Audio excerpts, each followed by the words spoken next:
Hey guys, welcome back to Reel It In with Zach and Ryan, the duo, back at it again. And it's funny, we're bros, and we're gonna talk about a movie about bros. So stay tuned for our Onward review.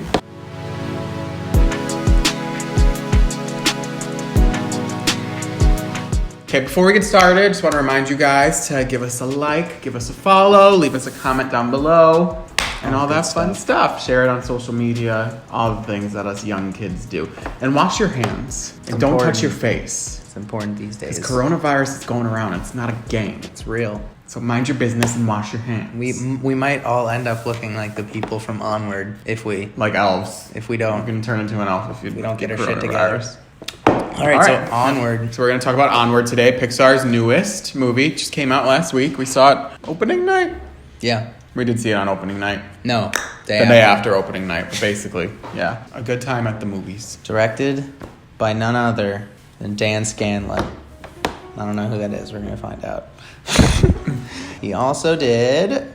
Monsters University, which was my honorable mention. He did Incredibles 2, Inside Out. He did wait a minute. No. He's miscellaneous crew on these things. Hold on. What did he direct? Okay, so that was like his makes sense. I feel like he did Monsters University. Yeah, we're going to talk about the movie, obviously, but I feel like the vibe was kind of the same. Yeah, I guess. It stars Tom Holland and Chris Pratt. They're the brothers. Yeah. Which was honestly good casting. I don't love Chris Pratt because he's kind of like weird and like shoves his religion down your throat. I thought Tom Holland was good, and I thought Chris Pratt was pretty good. But I don't love Chris Pratt. Yeah, normally I don't really like... I used to like Chris Pratt a lot more. Me too. In Parks and Recreation. Yeah. Julia Louis-Dreyfus plays the mom, which I just found out right now, and I like it even more now because I love Julia Louis-Dreyfus. And Octavia Spencer's in it as well. Yeah, Octavia Spencer is... Which I just found out now as well. So we won't give any spoilers or anything, but it is about two brothers who are like elves. And they live in like this magical world where everyone's like a creature of some sort. Basically, the world used to be magical, and then all these mystical creatures discovered the wonders of technology and got really lazy. Their dad is dead, and he leaves them like a... Dude, don't tell them the dad is dead. No, I'm kidding. I feel like that's in the preview, right? It's literally the plot of the movie. We're not going to do any spoilers, but the plot of the movie is that, what Ryan was saying, and then they find out after the one brother turned 16 that the dad was into like real magic, and he left them like a staff, and they go on like an adventure to like do all this stuff because of their dead dad. All Pixar movies, they go on an adventure. They go to like find something or do something, which is like a little formulaic. They usually go to find something physical, but then they find something emotional. Yeah, so Zach, what did you like about Onward? What did I like about? I liked, I don't know if it was like the most original story. I guess I would say it was pretty original. I feel like most Pixar, like we were just saying, they kind of go on an adventure and stuff. And I think the theme that they like, I don't want to give anything away, but I think like the themes of like family and brotherhood and things like that, I don't think I've seen Pixar explore it in this kind of way before. Are those really themes?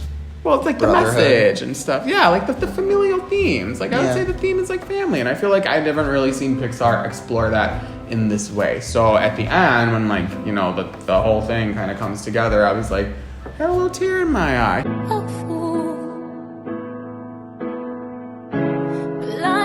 And I wasn't like, oh my God, so emotional. I did have a tear in my eye. I did have a pint of beer at the movie theater because we went to the fancy movie theater. He did. But I did have a tear in my eye. And I thought I thought the story was really beautiful and like the message at the end and everything. And overall, I thought that it was more... I guess there's some Pixar movies that are like really, really poignant and like for adults.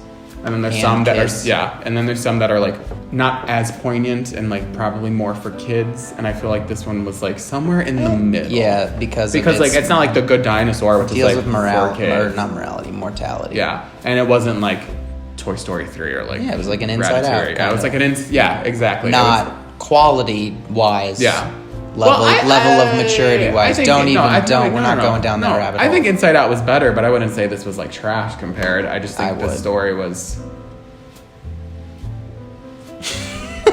I just don't think it was as good, but I wouldn't say it was terrible. I enjoyed it. I liked it. No, I didn't think it was terrible either, but compared to Inside Out... And I thought the casting was really good. I think that their next movie that's coming out, Soul... Looks really, really good. Looks really good and looks like it's going to deal with death in a much better and interesting way than this movie did. Just a more mature way. I don't think there's some Pixar movies that are like instant classics. This is not one of them. That doesn't mean it's bad. So that's my take on the movie.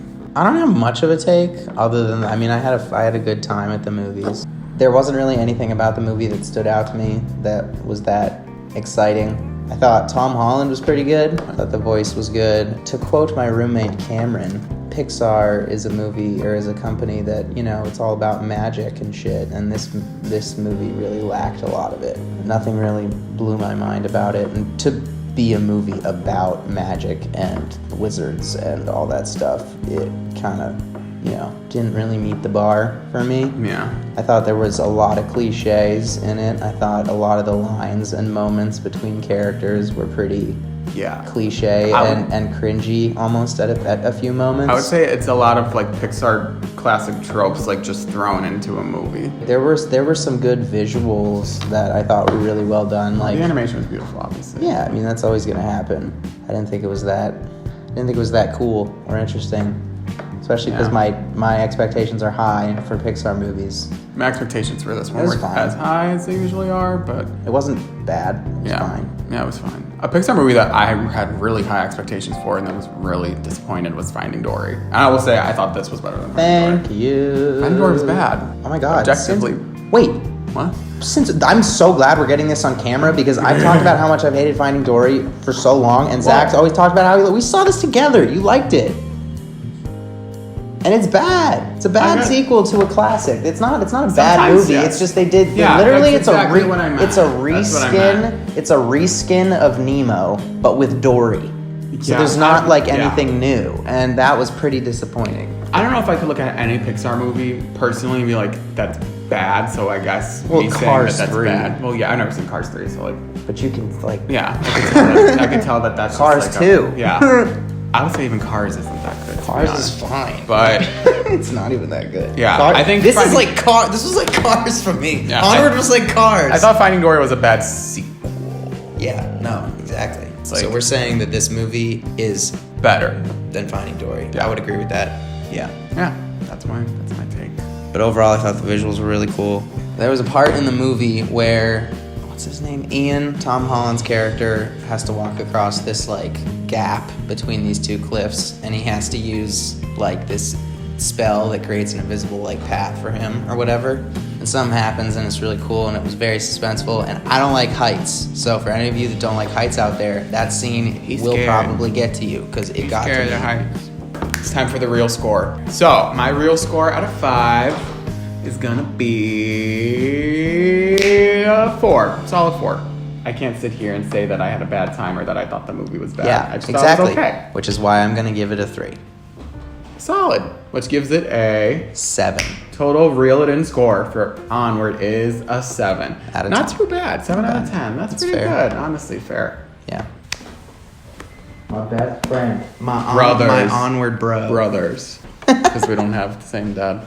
That's true. And Jerry's here. And Jerry's here. I hope everybody's washing their hands. Yeah, and be drinking safe. lots of Wash orange your juice. hands. LaCroix. Wash your LaCroix hands. keeps you hydrated. Mountain Dew gives you immunity to coronavirus. It does. Leave us a comment, follow, like the video, do all that fun stuff.